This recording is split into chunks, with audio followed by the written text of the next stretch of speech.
Hi, this is Randal Schwartz, host of FLOSS Weekly. This week, we talked to the guys at Zenoss, an open-source monitoring platform that's really taking the world by storm. Joining me is Simon Phipps as a co-host. You know him. You've heard him. Stay tuned. Netcasts you love. From people you trust. This is Twit. Bandwidth for FLOSS Weekly is provided by Cachefly at CACHEFLY.com.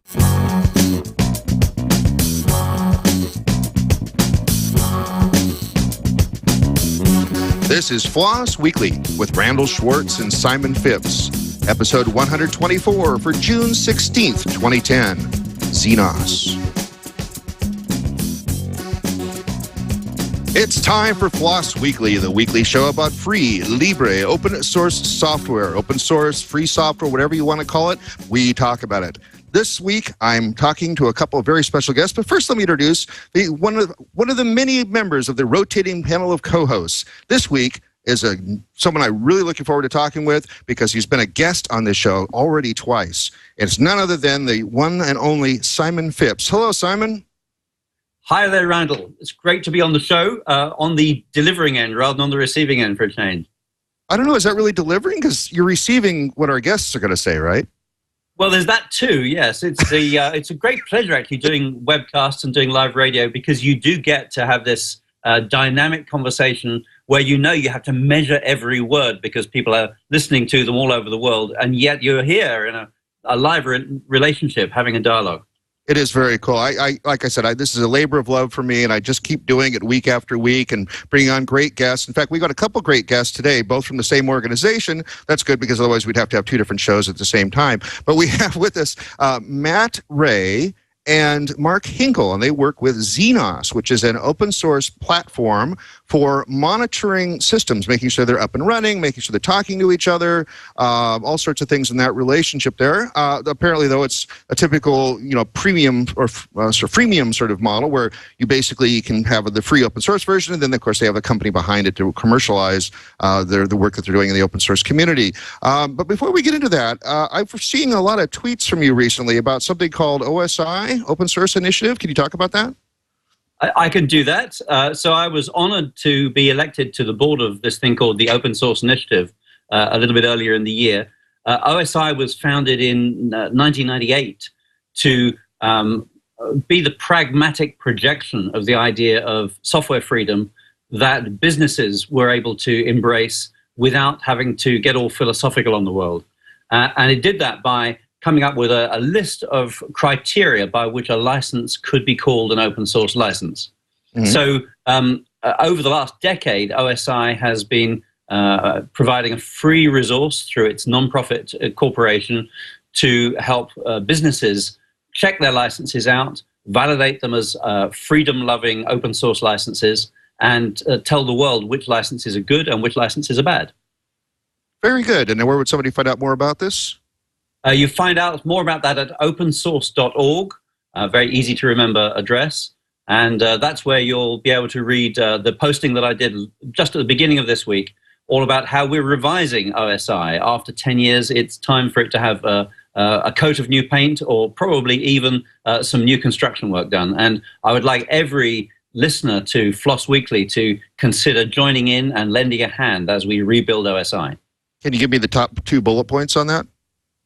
The top bullet point is that OSI was set up defining licenses, and really we're pretty much done now with open source licenses. We know largely that we want things to be under the GPL or under the Apache license or under BSD. Most other licenses aren't very interesting because they dilute the code that the community can share.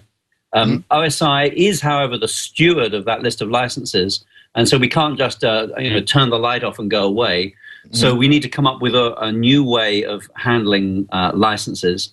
And then OSI has been just the board for 10 years. It's been the 10 people who are board members doing all the work. And we need to spread the base so that there are more people who believe that they are counting in advocating for free Libre and open source software and are making a difference. So we're going to convert OSI into a member organization with the board elected by the members in some way.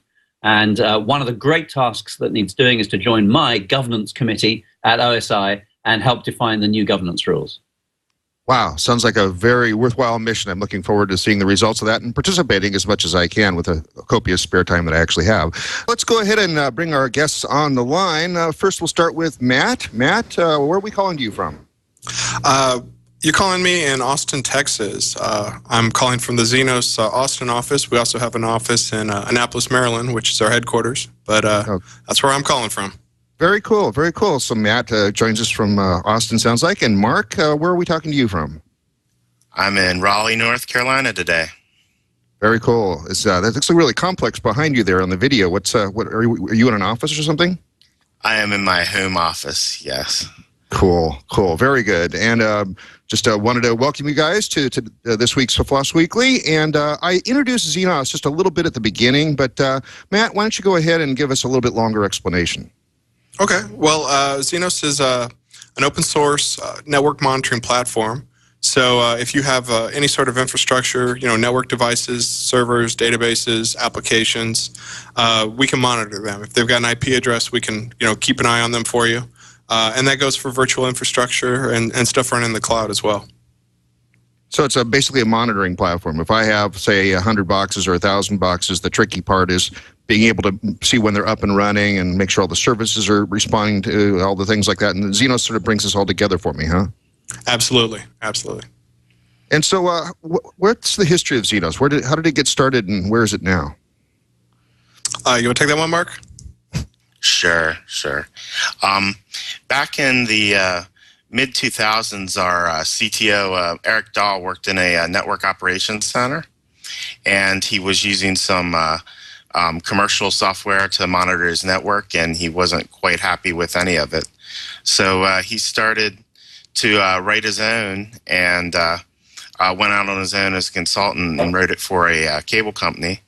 And in February of 2006, we launched Zenoss Core on SourceForge and put it out there for feedback, and it was pretty rough. And over the last 4 years, we've released 8 major releases. We're used in over 20,000 organizations around the world, every continent. And we have a really great community of about 80,000 plus users that contribute to the project and help us distribute and develop it. Now, you said every continent. Does that include Antarctica? It absolutely does. Antarctica. Really? 3 installations. 3 installations in Antarctica. Wow. We're very proud of that. They have computers down there? I guess they must for doing research and stuff. Yep. Have you ever had to go down and visit that, the installation? I haven't had the fortune yet. Mostly I stick to North America, mostly. So how big would I have to be to need something like this?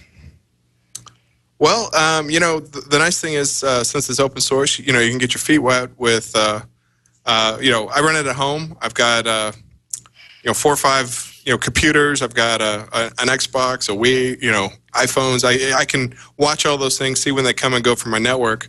And then, the nice thing is that there's, it doesn't really change once you start to scale. So we have, people doing 10 devices like me, or 100 or 1,000 or 10,000 or, 20, 30, 40,000. Yeah. So, okay. So it's pretty simple to get started. Now, what does monitoring actually buy me? I mean, I kind of get the sense that it's something that if I want to know that something's happening and then be notified if something breaks, but is that all, or is there like logging and stuff? I mean, Sure. What's involved in this? So, typically in a large organization, you're going to have a wide variety of devices deployed, and so, once you start providing a service, like a hosted web application or something, that is actually your business. And so monitoring, all the hardware underneath it, making sure everything is running, that's essential to how your business operates. And so, monitoring gets you, kind of the heartbeat of what's going on behind the scenes. And so if you're on top of things, you can, cut out problems before they, really bite you. And so, what Zenoss does is it, lets you fine tune, what you're paying attention to, what you care about, and customize how we monitor your environment, so you can actually tailor it to what you do. So let me bring this home a little bit then, because I have one of my clients is Insight Cruises, the people that put conferences on cruise ships, and I help manage, babysit their web server and their their booking engine. And we moved to Open Solaris about 6 months ago, a year ago, I think almost. And for some reason, Apache keeps crashing every once in a while. So I wrote this stupid little script. It's about 10 lines long. All it does is it constantly does a curl about every 30 seconds to make sure the Apache is still running. And if it doesn't, it sends me email that texts me. Is that like right. A baby version of what you're talking about? Well, yeah. So if you were monitoring that infrastructure, with Zenoss, you could start at, hey, let's monitor the Open Solaris box. Make sure it's up and running. Mm-hmm. Make sure it's not overloaded, how the CPU is doing, file systems, that kind of stuff. You could start watching the Apache process. So if it goes down, you can restart it. You can send out alerts if something happens. And then the Apache serving up your web application. So you could do, some simple screen scraping if you want. See what's on the front page. You could check the port directly, actually, connect to the port, run a regex against the output. Or you could do something more complex, like a synthetic web transaction, where you actually follow a click stream, where, you script, hey, I'm going to click here, and then I'm going to look for this output, and then I'm going to click there and look for that output. So, you could really go from the, bare metal, down from the hardware, all the way up to, what you are delivering. And obviously, in order to monitor the box itself running, I'd have to have that running on a different box. Yeah. I mean, typically, Zenoss sits in a data center, where, where you're going to install it on its own box, so it can watch all the other boxes and take care of them. Interesting. So very interesting stuff you got there, and I'm pretty sure that I need that on the computers that I'm running around the building around me here. You mentioned it was open source and that you have a great community. Could you tell me a bit about that community? Okay. Well, so I'm the community manager, so my job is to go out and help people succeed with open source. So we have a community site, Zenoss.org. And, that's where our users come. We've got forums for them. We've got, wiki. We have official documentation that we provide. They're coming in and they're writing extensions for Zenoss and sharing those with each other. And then we have a very active IRC channel as well. So, all those things are our community coming together. And then Zenoss, the company, tries to, provide a little bit of a framework for them to succeed. So we're constantly putting out new releases and giving them early access to everything, and and they have full access to our source control, and they can watch the builds as they're coming out. They can build them themselves. They have direct access to our ticket tracking. So we use Track, so they can go and enter their own tickets and let us know what's wrong, and they can submit patches as well. Right. So on your website you describe your model as commercial open source, the best of both worlds. What does that mean? What is the relationship between the open source code your community is working with and the licensed code that you are selling? Okay. So typically we refer to them as Zenoss Core and Zenoss Enterprise, where Zenoss Core is the open source version. So that is what, the majority of development is on that platform. And then Zenoss Enterprise is some commercial extensions on top of that. So we have an extension system called ZenPacks. And so Enterprise is a set of ZenPacks provided by Zenoss Incorporated, and then we provide support. And that's actually what a lot of our customers are coming for. That most of them they start with Zenoss Core, and they have success with it, and then someone's like, well, maybe we need to have someone we can call if something goes wrong. And so that's a lot of our big commercial installations are like that. Where Enterprise adds support for things that not every home user is going to need. Things like vCenter or Cisco UCS. Some of the high end, really esoteric stuff. So if I was a big corporation using your software, do I have the freedom to use that software without having a contract with you for my production environment, or are you going to be making it very hard for me to do that?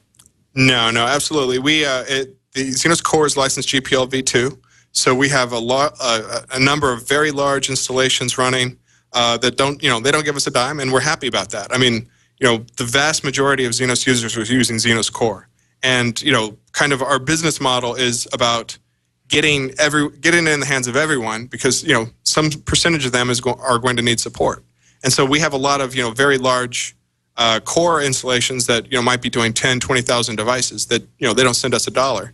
And then we have sites like Slashdot or in SourceForge. One of our customers, hosting.com, was doing 24,000 devices before they became a customer. And so there are a number of just a lot of really big organizations running it. Whether it's universities or nonprofits, just. And then the really great thing is, if you go to like our IRC and our forums, our customers are interacting with our community. I mean, they're all part of the same community. So you have people who are paying Zenoss for support and additional features. They're in our IRC channel trading tips and tricks with people who aren't giving us anything, and that's great. Can you give me an idea of what the paid-for extensions actually are? And are they proprietary or are they open source licensed? And what sort of things do they do? Okay, well, some of the commercial extensions that we offer are things like, I mentioned Cisco UCS. That's currently in beta, but that's getting a lot of development. We have some Cisco call center stuff, VMware, Virtual Center monitoring, some extra reports, things like Active Directory, Exchange, SQL Server, NetApp, just kind of, the kind of hardware and applications that you find in large enterprises. And then the licensing on them is, it is a commercial license where, but our enterprise customers do have access to the source. So, they do submit patches to the enterprise extensions as well as patches back to core. So if I decide that I want to stop paying, times are hard at the moment. Maybe I've decided that I can't afford to actually pay a subscription for Zenoss anymore. Am I able to just stop paying you and carry on using my software, or will the license prevent me from doing that? The license will prevent you from continuing on with the enterprise extensions, but you can always go right back to core, and we make it easy to migrate back and forth between them. So now tell me about your community. In your community, do you have any competitors? Sure. I mean, we're not the largest open source monitoring application. There's Nagios, which is kind of the grandfather of applications, which a lot of people are coming from a Nagios background when they convert to Zenoss. And there are other applications like OpenNMS or Groundworks or Hyperic. We're all open source, so we're kind of like cousins a bit, because really we're trying to displace people from tools like IBM and HP and BMC and CA, where people are they're paying a whole lot for applications that they might not be using all the features of, when there's something that's open source that can do exactly the same things. That's really the remarkable thing that I find about good large open source projects like this, is just how the quality is no different. In fact, I'd say in some ways open source is better for a lot of projects, because there's all these people that are willing to contribute and make modifications and building on top of it and bug fixes on their own, instead of waiting for some engineers in Redmond to finish the release. Right. And actually, one of our commercial customers was using one of the big four, is what they call them, the big four networking monitoring companies of IBM, BMC, HP, and CA. Mm-hmm. They were doing a trial, and the trial had been going on for 18 months, and they weren't getting the patches they wanted. And so they put Zenoss Core in shop, next to this application, and they started monitoring the same things. And they actually run a large top 10 news site. And come election night, the commercial competitor crashed. And Zenoss Core kept trucking along, and so they were able to monitor their infrastructure, stay on top of any fires before they got out of control, and promptly kicked the commercial application out the door. And 30 days later, we're a customer. Wow, yeah. Very cool. So what's the what are some of the things that can be monitored? I know we kind of talked a little bit about load average and things like that, but what can you give some more examples of what people can monitor with this thing?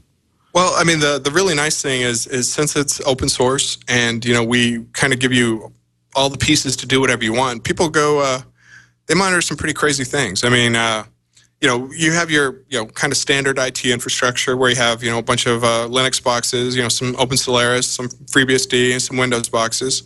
And then, you know, your network hardware. And then people start to get into kind of, you know, what is a little more, you know, fringe where they might say, well, you know, we have some access points, and actually, you know, one of our users has data buoys.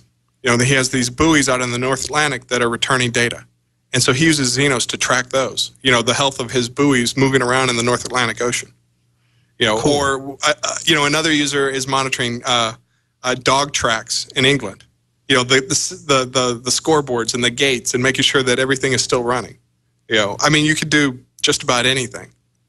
So how difficult is this to install? I presume there's like the standard Linux RPMs or something, right? Right. So we provide RPMs for Red Hat and CentOS, and then we also have a stack installer that includes all of our dependencies. You know, so we run Zenoss is a Python application, so we run on top of Zope, which is a Python application server, and then we also use MySQL and RD tool. And so our stack installer contains all of our dependencies in a single binary, and that makes it really easy to, you know, test out Zenoss without having it, you know, step on anything else. And it's also really easy for upgrades, and you know, that's what we recommend for most users. You know, and then we also have, I mentioned the RPMs. We have DEBs available, and you know, tarballs, so you can go and build, you know, for your platform if you need to, and you can always, you know, run directly from Subversion. Cool. So that would be like on the main platform. You'd have all this large stack of stuff. You wouldn't need that on all the monitored boxes, though, right? No. So that's a kind of important thing to point out. Is Zenoss is agentless. So in monitoring, there's kind of two schools of thought. There's an agent where you have something that is installed on each machine that, you know, watches the health and then reports back. And then there's agentless, which uses remote protocols like SNMP, SSH, WMI for Windows monitoring, you know, Telnet, JMX if you're monitoring Java. So we don't actually have a footprint on those machines. So if those machines, you know, all you have to do is turn on SSH or turn on SNMP, and then you point Zenoss at those machines, give it the right, you know, credentials to monitor things, and you know, and we can keep track of the health of that box. You know, we don't have to have another piece of software on that machine. Unless there was something that wasn't provided by SNMP then. Right. Well, that's the nice thing about you know, SNMP is it's actually quite easy to extend, and we make it easy to extend what you're monitoring. You know, by you can, you know, just plug in custom commands or custom SNMP calls to actually pull things that aren't exposed. You know, and then, you know, we make it easy to share those back with other community members. So if you have, you know, some router or, you know, switch that isn't well documented, or, you know, and out of the box it acts a little bit funny, well, you can go and, you know, track down the particular OIDs, start monitoring those and export those and share them with other community members. Cool. Now, going back to my example of monitoring this Apache server that's running on the Open Solaris box, and I would probably then want to install Zenoss on yeah. There we go, on my FreeBSD box, and then have it monitor the Open Solaris box then. Sure. I mean, we have FreeBSD is not like one of our actively supported platforms, but, you know, as you're probably aware, the FreeBSD users are quite vocal, and so they've been working together, and they're working on a proper port for Zenoss. But right now they have, you know, kind of source build instructions. But yeah, you can install it on a FreeBSD, monitor the Open Solaris box, and anything else you have. That sounds really cool. I'm gonna have to. I think I know what I'm doing in the next half hour after this show. That'll be great. I better let the FreeBSD guys know you're on their way. Oh, they know I'm coming. So there's a source packages that I download, install that. Is there a lot of configuration done by the web or by shell script or configuration scripts? Or right. What? So that's kind of one of the things that differentiates Zenoss from a lot of you know, the older open source projects is we don't actually have you touch a lot of files. So you know, from the application on a fresh install, we're going to say, you know, hey, you need to create some users, and then we're going to go and discover your hardware. So you would give it a range of IP addresses that you want to watch, or individual ones if necessary, and then you enter credentials. For WMI if you're monitoring Windows boxes, for SSH and SNMP community strings. And then what Zenoss will do is go and ping all those IP addresses you provided, and any that respond, it will attempt to use those credentials against them and add them to the system. And then you can go and say, well, hey, these boxes are Linux boxes. I'm going to monitor them as Linux. Or, these boxes this is my Open Solaris box. Let's move it over here. And so we actually go and find all your hardware, and you just configure it through the UI. You don't actually have to touch configuration files and restart and whatnot. And then, and if you need to, you can also, import from a big text file, where you've got a spreadsheet somewhere listing all your hardware, and you just want to export it and push it right into Zenoss. We'll do that too. So cool. I'm very interested that you've mentioned Open Solaris a number of times, and that you weren't thrown when Randal turned out to be running it. So I'm lucky enough to be on the Open Solaris governing board at the moment, and I wonder how is that Open Solaris support that you've got there? Is that something that you're supporting as a company, or is that something that's coming in from the community? So we actually have both. Our community. We had a community developer who wrote an Open Solaris Zenpack. Zenpacks are extensions to Zenoss that uses SSH to monitor Open Solaris. SNMP is supported pretty much out of the box because Open Solaris uses net SNMP, which is an open source standard. Solaris itself doesn't have a very good SNMP daemon, so you can use SSH. But anyway, monitoring Open Solaris, you just go grab the Zenpack if you want to use SSH or SNMP out of the box. And then in Enterprise, we have another SSH Zenpack for Solaris and Open Solaris that supports some of the things that the community one doesn't cover. And actually, we like the community ones so much that we hired the developer. That's always good news. So on the Open Solaris one, are you digging down into the operating system using the native features like dtrace to look at the real state of the machine rather than just what the software has chosen to tell you about? It doesn't actually dig that far down. I mean, it's mostly using shell commands like ps, df. I didn't write the Open Solaris one, so I'm not familiar. But if it was Linux, it would be looking at into proc, pulling information out of there. So I'm not exactly sure what the Open Solaris one does, but it's going to provide your interfaces, your file systems, software inventory, a little bit of hardware inventory, performance, load, that kind of things. Are you able to go out and run custom scripts that you've written? For example, Absolutely. using dtrace or using the equivalent features that are available in BSD and in Linux? Yes. So one of the things that we have, you can add custom performance templates to Zenoss, which in a nutshell means we can run a command on a remote box, and then whatever output that generates, we can use that to generate events and populate graphs. So, typically, out of the box, your Open Solaris it's fairly vanilla, but perhaps it's running some application on it, or you want to watch things like perhaps a temperature or fan speed, something that's not covered out of the box. Well, you can just add an SSH command that goes SSHs to that box and runs that command locally on the box and brings the results back to Zenoss. And that's really easy, and that's the same way if you've got like a large Nagios installation, you can just plug in any sort of Nagios scripts that you've already written. You can plug them right back into Zenoss the same way.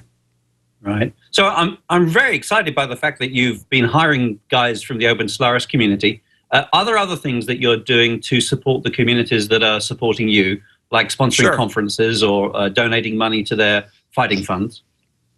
Yes, and yes. So yeah, we've hired a number of community members. Whenever we have the budget for new employees, it's great to be able to go to your community and find people who already are familiar with it. They're already have their hands on the source, and so a number of our really great hires have come out of the community. And then as far as like sponsoring other projects, so Zenoss is a sponsor of a number of other projects.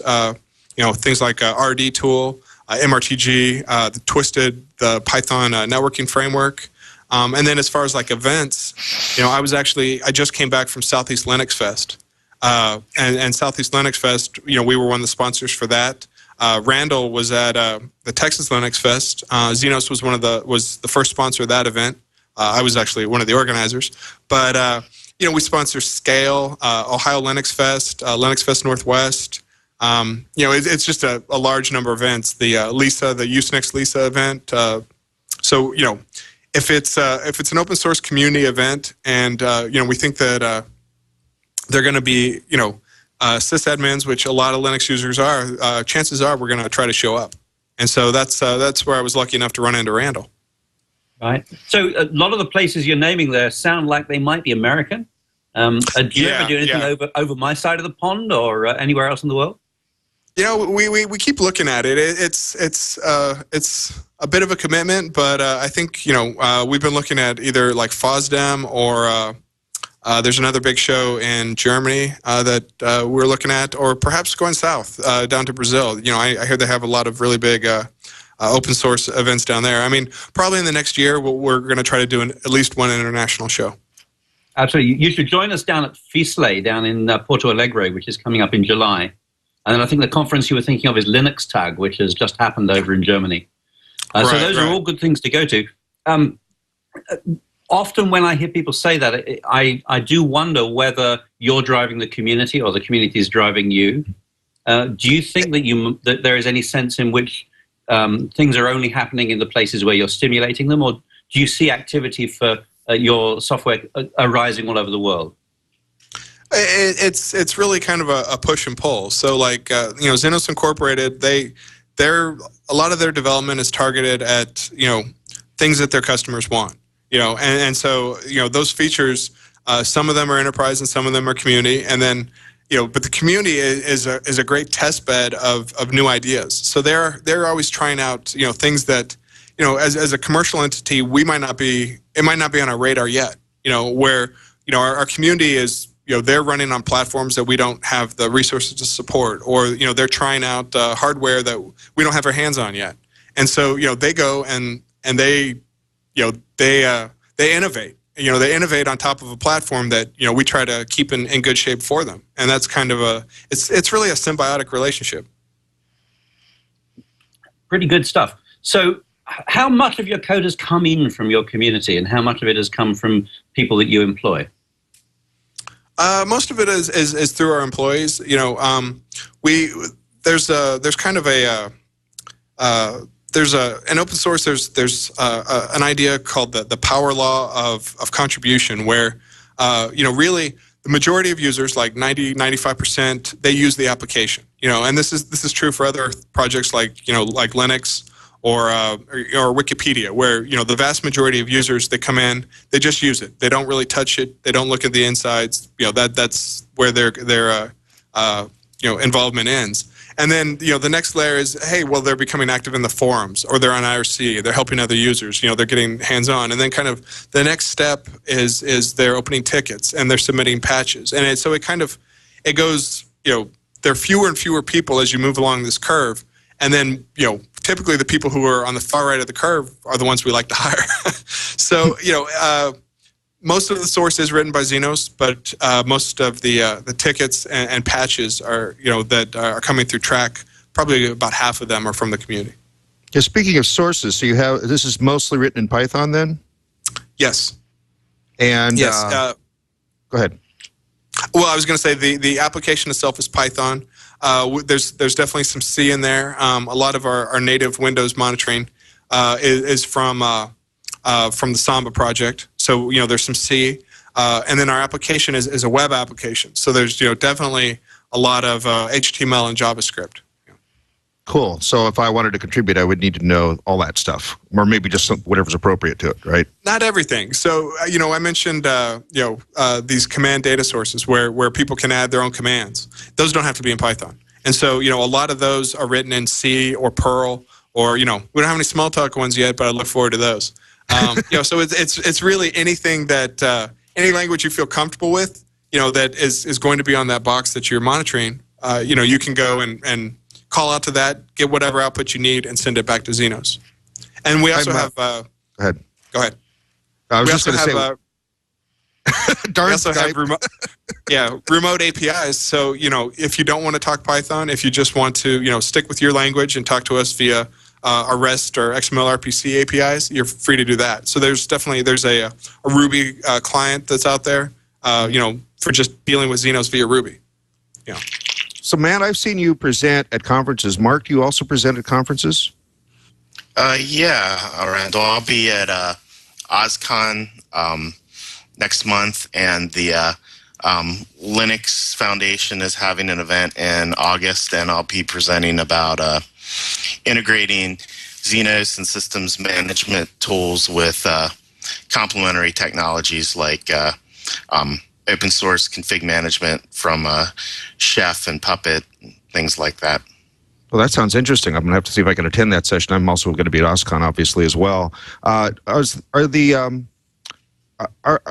would you contrast Zenoss with, say, Nagios and the other big tools? Is it roughly in the same space, or is there things that Zenoss does better than the rest of those?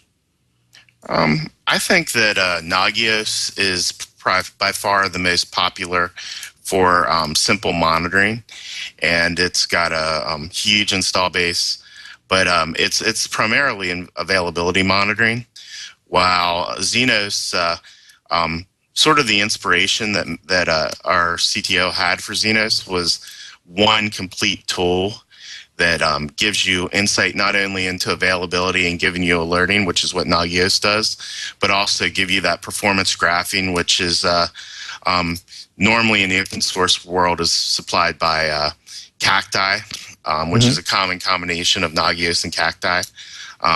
But then the extensibility and having this idea that all your infrastructure is interrelated, and we create a model of that, and we understand the dependencies between the network and the server, and by having collection of not just at the hardware and network level, but the application and the server level, and having this model that maps all these dependencies, we give you sort of a complete tool that's extensible to do everything, and that's probably what makes us a little bit more unique than some tools are really excellent at network monitoring, but not so much at application monitoring.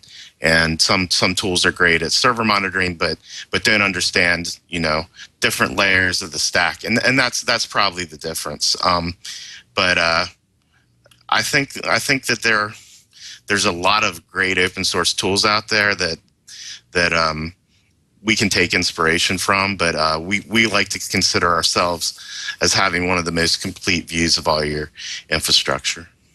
Okay, I've just been asked, how would you contrast this with Zabbix? Are you familiar with Zabbix? We are. I'm a little. Go ahead, Mark. Go ahead, Matt. Okay, well, Zabbix is another open source project, another network monitoring application. They use an agent, so that's one of the big differentiators. So with Zabbix, you're going to need to install an agent on each box. And I mentioned earlier that we're agentless. I believe they're a PHP application. Uh-oh, I think we lost the sound there. So, Mark, can you take that question?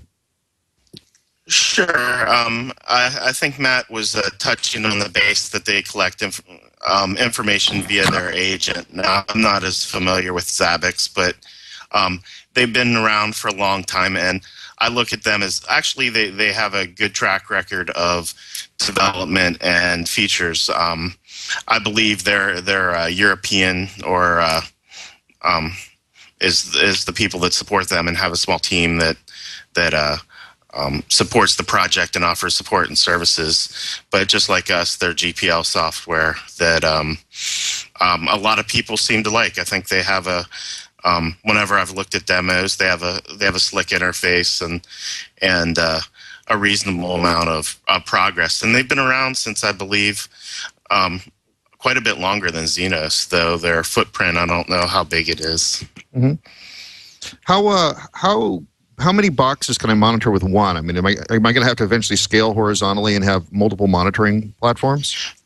Well, actually, it's the answer to that is always it depends, and that's a matter of what kind of data you're collecting. So if you're collecting availability data via SNMP, that's very lightweight, and you can do a lot of say, a large cluster of Linux servers and hundreds or thousands with a single box. If you start collecting deeper information, for example, if you're collecting information from Windows boxes via WMI or doing synthetic transactions that are heavier, you're not going to be able to scale. And it's also a factor of how often you poll. So if you poll every 5 minutes, that's SNMP data. You can do quite a few, but if you were doing trying to monitor a couple hundred Windows boxes, pulling perf counters and other deep metrics, it might be a lot less. And it's also, once again, a factor of the polling period. If you did it once an hour, you could probably do thousands. If you're doing it once every 5 minutes, it's probably hundreds. In terms of network topology, does that mean your monitoring machine has to be able to connect to all these other boxes, or do you have like a proxy server you can plug in the middle? You could VPN into another network to collect data and map and do network topology that way. We would pull your routing tables from your routers and from your servers to create that model. Let's see. Yeah, I mean, can you hear me? Yeah. Here's Matt's okay. back. Sorry. Yeah. So I mean, if as long as the Zenoss server can reach the other machine at some point. So I think Mark was getting at if you need to, you can open a VPN tunnel to another network and then put a remote collector on that network that reports back to the Zenoss server. So as long as you have some way of eventually getting to those IP addresses, you can monitor it. Great. So I'm actually going to take the conversation in a different direction here. Mark, I've been reading your blog recently. You've been writing about cloud lock-in. And I see that you talk a little bit about 3 different kinds of lock-in. Would you be able to just run us quickly through your argument about why there doesn't seem to be a way to stop it, but the solution could be gaining understanding of what you're committing to? Sure. And actually, I don't really have an argument yet as much as I'm quoting a lot of smarter people than I. But I think that as you talk about the cloud, and that's one of our big focuses, is the ability to manage this evolving infrastructure. You have 3 kinds of lock-in that I think people should be considering when they adopt cloud infrastructure. One of them is platform lock-in. So are you if you commit to the Amazon platform, are those virtual machines, or in their language, Amazon machine images, portable to a VMware hosted cluster or an open source Zen cluster or Eucalyptus or KVM, which are KVM is the virtualization technology used by Ubuntu's cloud, and Zen is the one that is packaged with Eucalyptus, which is one of the popular open source cloud infrastructure platforms. Then the next one is, and the really smart guy on this one is James Urquhart, who's from Cisco, who's talks about data lock-in. And data lock-in is your data portable across clouds. And that's always been I think one of the big concerns of people who are using hosted infrastructure is, do they own their data and can it move from platform to platform? And the one that I'm most interested in by virtue of being a systems management guy is the tools lock-in. And, do your tools work? If you have virtual infrastructure that you want to move from Amazon to maybe Rackspace to your own internal cloud running on Eucalyptus, can those tools handle all of those situations? Because once you move the infrastructure, that's probably what people were most concerned about. But then where are you left holding the bag without visibility into your the tools that you're managing, especially, or into the platform or the data? Are those tools portable? And I think that's one of those things that is an afterthought and should be a forethought when you move around from. So what do you think lock-in actually is in this context? Is it having a choice of suppliers? Is it having a choice of technologies? How would you really say lock-in is defined in your argument? I think that it's more the, even though you talk about lock-in, and I could give you a really simple example of someone who has a Amazon hosted instance and they want to move to perhaps Red Hat's KVM instance. You can move that infrastructure, but it's the level of inconvenience of transferring from one to the other. So is that, and I don't know what that threshold of inconvenience is, because no matter what, when you move from one vendor to another, in any kind of context, there's a honeymoon period in getting to know the new systems.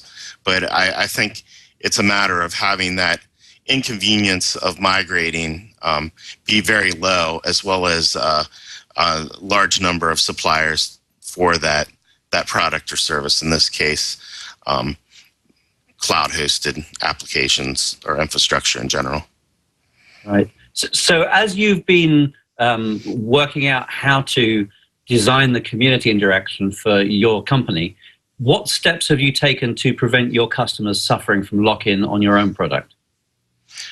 I think that's the beauty of, and Matt's mentioned the our Zenpack framework. So we have two sorts of aspects of our product. We have the plumbing, which we've designed to accept information and monitor all sorts of infrastructure, and then we have what we feel is an easy-to-use, extensible plugin framework that allows people to extend our product as new types of technology come out very easily. So 4 years ago when we started Zenoss, we had this idea of Zenpacks, but Google App Engine wasn't around, Amazon EC2 wasn't around.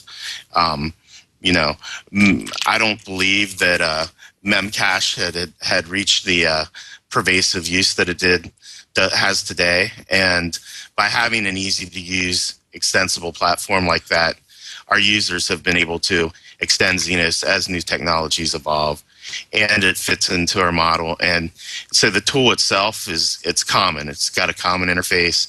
We've got the ability to create templates and all these plumbing and platform things that have been easily extensible. And then we've worked with our community to allow them to extend as IT changes. 10 years ago, you weren't instrumenting for VMware. And today, I would say the vast majority of large enterprises are using VMware. And that's one thing that our community has done to extend Zenoss, as well as one of our enterprise offerings is deep VMware monitoring. Mark, I've got a much simpler question for you. That was a great answer, Sure. by the way. I appreciate that. Emacs or VI? VI. Yeah, how about that? I'm Emacs. I'm just an Emacs guy. I'm a man. Sorry. Yay, Emacs. I'm a Yay, man here of we simple go. tastes. And obviously, you need to know some text editor to help out with your project, but what else do you need to know? You need to know where to go. So where would people go to find out more about Zenoss? They can find us at www.zenoss.org, and there's a wealth of information there. Very good, very good. Well, thank you guys both for being on today, Matt and Mark. Any last thing you want to tell our audience before we let you go? Well, I just, I welcome everyone to check out Zenoss.org, and we have a webinar every 2 weeks for new users where I just, kind of give you a guided tour of it. And I'll be at Velocity next week and the DevOps Day. So it's a community developer and operator session next Friday in California. If you're going to be in the area, look me up. Very cool. Very cool. Well, thank you guys both for being on the show. We look forward. Well, I know what I'm doing right after I get off here is I'm going to be downloading and installing. So I appreciate you guys coming on and giving me more information about what Zenoss is all about. Thanks, guys. Thank you. Thanks for having us. That was Matthew. Let me go. Got to scroll. There we go. That was Matt Ray and Mark Hinkle of the Zenoss organization, and talking to us about their wonderful platform support. What do you think, Simon? Well, I do think I'm going to go straight over and download a copy. I have a feeling I'm going to be steering clear of the enterprise extensions for the time being if I'm not going to be able to keep on using them if I can't pay the bills. Yeah. Well, that makes sense. You know, you've got to fund open source somehow. And I know you on the show as a previous guest, you've talked a little bit about what has to happen for that to work. And so, but you know, they at least they've open sourced a good core of it, so people can do useful things. Sounds like a lot of large customers are just using the open source version. Oh, absolutely. You know, there's some good stuff going on in their open source work. They're doing what every open source company should do and hiring developers from the community. They're respecting community contributions. If I was doing my open source scorecard, I would be giving them pretty good marks, I should think. Very good, very good. Well, speaking of open source scorecard, let's look at the upcoming guest list. We have next week's show. I'm going to be at YAPC next week, and I'm actually going to be taping a show off hours and plugging it into the week's feed, but we're just still arranging that, so I'm not going to announce who it is yet. Following that week, I'll have Anthony Bryan, who heads the MetaLink project. MetaLink is a universal identifier so that things like torrents and web clients know how to download resources listed on the net. It's going to be interesting talking to him. We have Michael Idema coming up with Scosia PBX. It's a sort of a 20 megabyte Linux install that has a full asterisk server in it. I'm looking forward to hearing about that. Guillermo Amaral is coming on. He's a big guy in the open source community in Mexico. He's going to talk about some of the conferences that happen there. We also have just added to the schedule Thomas Cherryholmes. What a great name, Thomas Cherryholmes. He works with the Linux MCE project, which is the, I forgot what it is. Darn it. Do you know what Linux MCE is?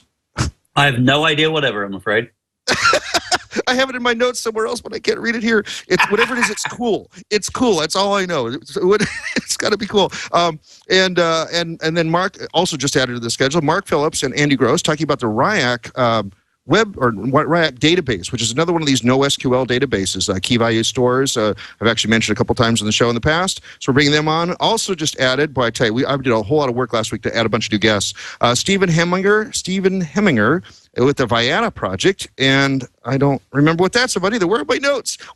I copied the titles, but I forgot to copy what they are in the cut and paste on this. Anyway, listen to the show. We'll just have to listen in, won't we? Because we'll never find out what it is unless we listen in. Exactly. Oh, this last one I know, though. Dan Scott and Mike Rylander with the Evergreen Open Source Library Project. So apparently they built a big sort of central management for checking stuff in and out of libraries, and knowing what's on the shelves and stuff. And it's being used by hundreds and hundreds of libraries all across the nation. So it'll be really good to talk to them as well. So anyway, lots of great guests coming up. Lots of great co-hosts again. Thank you again, Simon, for coming back as a co-host. Really appreciate that. Absolutely my pleasure. I look forward to, if you ever have me back again, then I'd be delighted to do it. And if I don't have you back again, would you still be delighted? No, that wouldn't work that way. I just have to sit here eating my chocolate drops. And where do we find out more about you? Where are you on the net? You'll find me at webmink.com on the internets, where you'll find me blogging most days. I have a column on IDG's Computer World UK. You'll find me on the Open Source Initiative, but it's all aggregated there on webmink.com.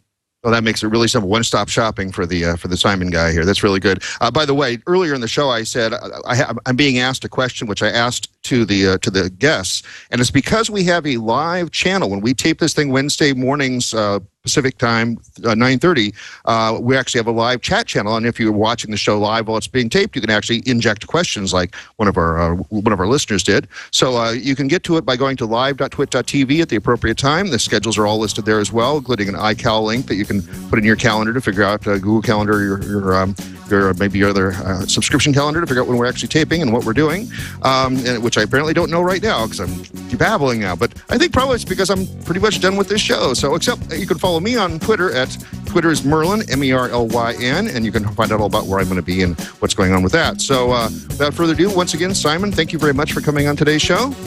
My pleasure. Great to see you. And we'll see you all next time on FLOSS Weekly.